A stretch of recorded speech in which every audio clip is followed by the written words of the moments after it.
May 1st is also known as May Day, when labor issues come to mind. And during this time, when the importance of workers in the gig economy has never been so evident, let's check in with Sara Mojtehedzadeh. She is the Toronto Star's work and wealth reporter. And Sara, it's good to have you on TVO tonight. How are you managing through all this? I'm doing well, thanks. How are you? I'm just fine, thank you. Good to hear it.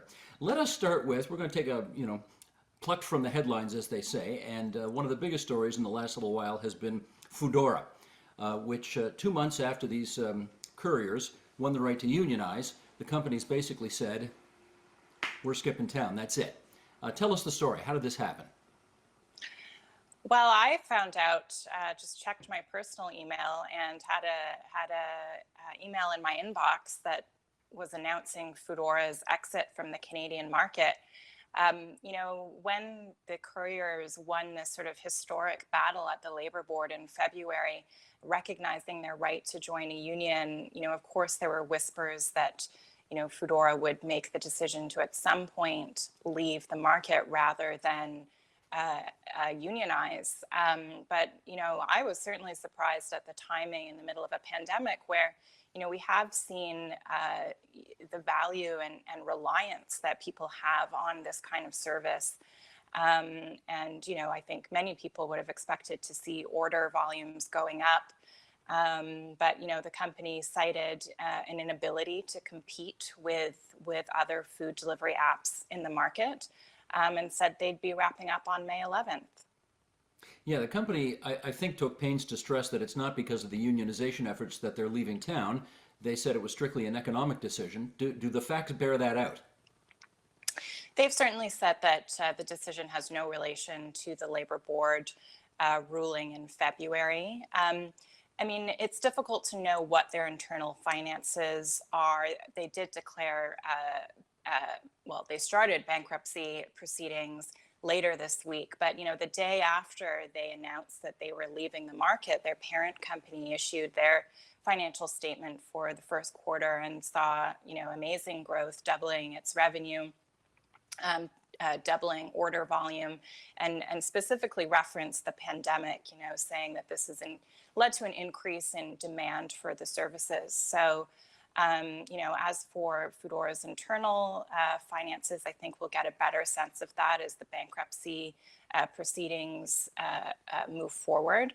What I can say, though, is that a couple of years ago, Foodora found itself in a very similar situation in Australia, where one of its couriers took their case to a tribunal there and was ruled to be an employee rather than an independent contractor, which is the kind of default designation that Foodora gives its couriers, which means they're not entitled to a union in most cases. They're not entitled to protections under local employment laws.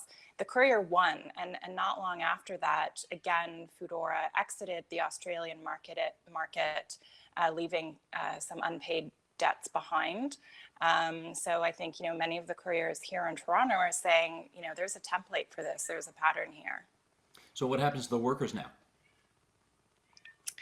I think that's the big question. I think, the pandemic has really revealed again how essential these workers are, but also how little protection they have, and, the sort of holes in our safety net that they're falling through because they are gig workers. Initially they didn't qualify for the emergency benefit because many of them were still picking up shifts here and there, and so they were bringing in some income but not very much. Eventually, with some lobbying from the Canadian Union of Postal Workers that was hoping to represent them, they were able to expand, the eligibility criteria. So, given this sudden exit from Foodora, they will have that as a fallback. But, right from the beginning, one of the main sort of motivations for this union drive was to beef up those protections that couriers have. And, as it stands, because they were classified as independent contractors for so long, they're not eligible for EI. They're not eligible for, severance pay. And those are the sorts of protections that I think they were really after. Well, it might be worse than that. They're owed some money, are they not?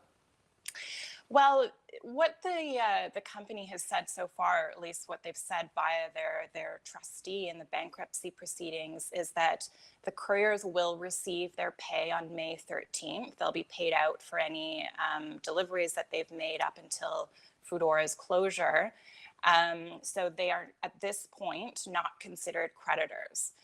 Foodora's own employees, so its HR team, its a layer of dispatchers that would help sort of manage orders from a logistical standpoint, they are all listed as creditors, and they will have to go through the bankruptcy proceedings and see what Foodora will offer them on their unpaid wages. But as it stands, unlike the Australia instance, it looks like couriers are expected to receive their full pay. Huh, okay. Now, let's talk for a second about the other big entrant in this field, and that's Uber Eats. How might all of these developments have an impact on them? Well, a lot of couriers already worked for multiple apps in the city, and there are I think a lot of people who, when they think of the gig economy and gig work, see it as kind of a side hustle that young people pick up on top of other pursuits. And in some cases, that's certainly true. In other cases, these workers are working multiple jobs through multiple apps because they have to. Working through a single app is not financially viable. And so many of them did work for Uber Eats as well. And so I expect that we'll see, a big glut of riders who are now focusing their delivery efforts on orders that they can get through Uber Eats. The problem with that from a financial standpoint is that the bigger the pool of riders, the fewer orders there are to go around. And so it may not be as lucrative as it once was. It's always hard to predict the future, when something this significant happens in any particular sector. But can you imagine that as a result of this whole Foodora play, that we're going to get either more or less regulation going forward in this area? That's a really good question. And I think that for quite some time now, actually, there has been a real push to expand our employment laws to offer stronger protection to workers who labor advocates feel have been misclassified as independent contractors so that companies can avoid certain legal obligations. It's around 30% cheaper for businesses to classify workers as independent contractors. But in many cases, that designation is not accurate. They're actually being treated as employees who should have certain rights under our labor laws. And so what we see jurisdictions like California doing is really implementing stronger definition and stronger sort of presumption that workers are employees unless the company can prove to the authorities that they are not.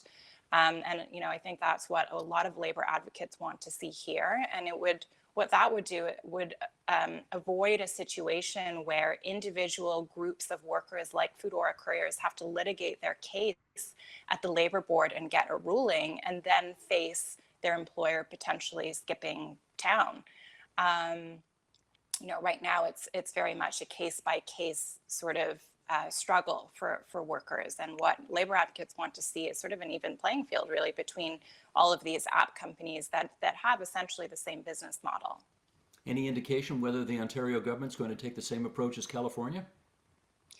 Currently not. The last administration, under the Liberal government, did institute some small steps towards better protections for independent contractors. Those were reversed under the Ford government. But, I think, again, this pandemic has really exposed, some of the flaws in our system. So, whether that changes sort of policymakers' thinking on this, I don't know. And I think certainly the fact that we're now seeing other jurisdictions, even south of the border, taking stronger action on this might give a template to our governments here. You just mentioned the word pandemic, and I think this is the longest I have gone in an interview over the last 6 weeks without the words pandemic or COVID-19 or coronavirus having been said until now. So thank you for that. But now that you've mentioned it, I suppose we should talk a bit about that. Of course, we know that Premier Ford has said for weeks that if any worker in the province of Ontario feels that they are being urged to attend an unsafe workplace, they're allowed to refuse work. Can you really just put a little flesh on that bone for us? What, in fact, are the rights that people have in that regard? Well, every employee in the province, and again, I use the word employee because there is a distinction. If you're not classified as one, you don't necessarily have this right, or it becomes a bit more muddy. But every employee in Ontario has the right to refuse unsafe work. There are some caveats for healthcare workers, for example, or other sort of frontline emergency services staff. They have a more limited right, but the essential principle is that you should not have to do work that you're uncomfortable with and that you fear is an immediate hazard to your health and safety. So that is a longstanding principle.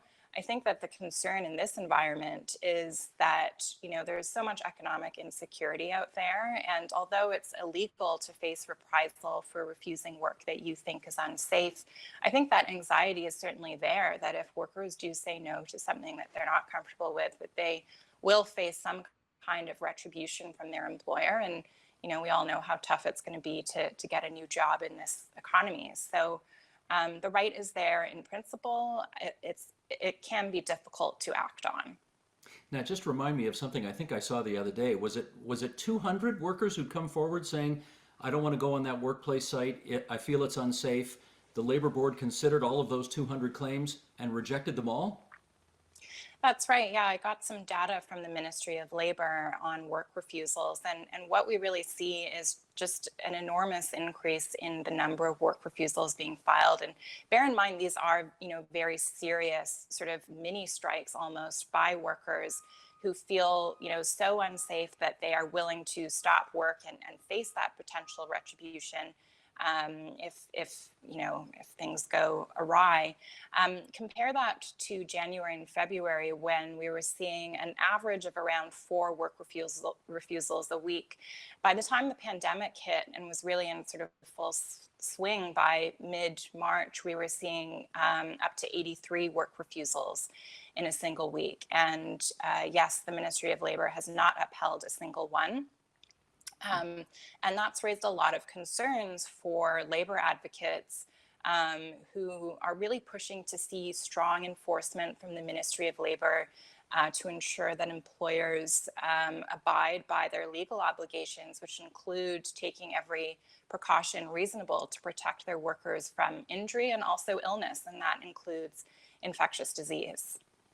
Well, let's just figure out who we're talking about here. Construction workers, I guess, would be some of the most obvious examples. Premier Ford did mention maybe a week or two ago about seeing pictures of truly disgusting hygiene at construction sites, overflowing outhouses and this type of thing. But what other jobs might be on that list?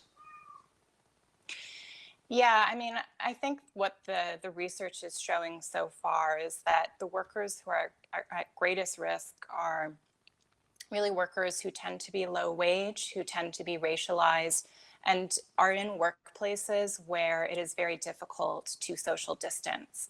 So we're talking about warehouses.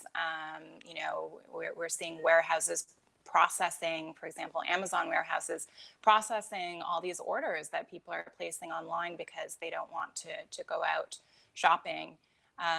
We're talking about the food supply chain as a whole, really. We've seen a terrible outbreak in the meat processing plants out in Alberta.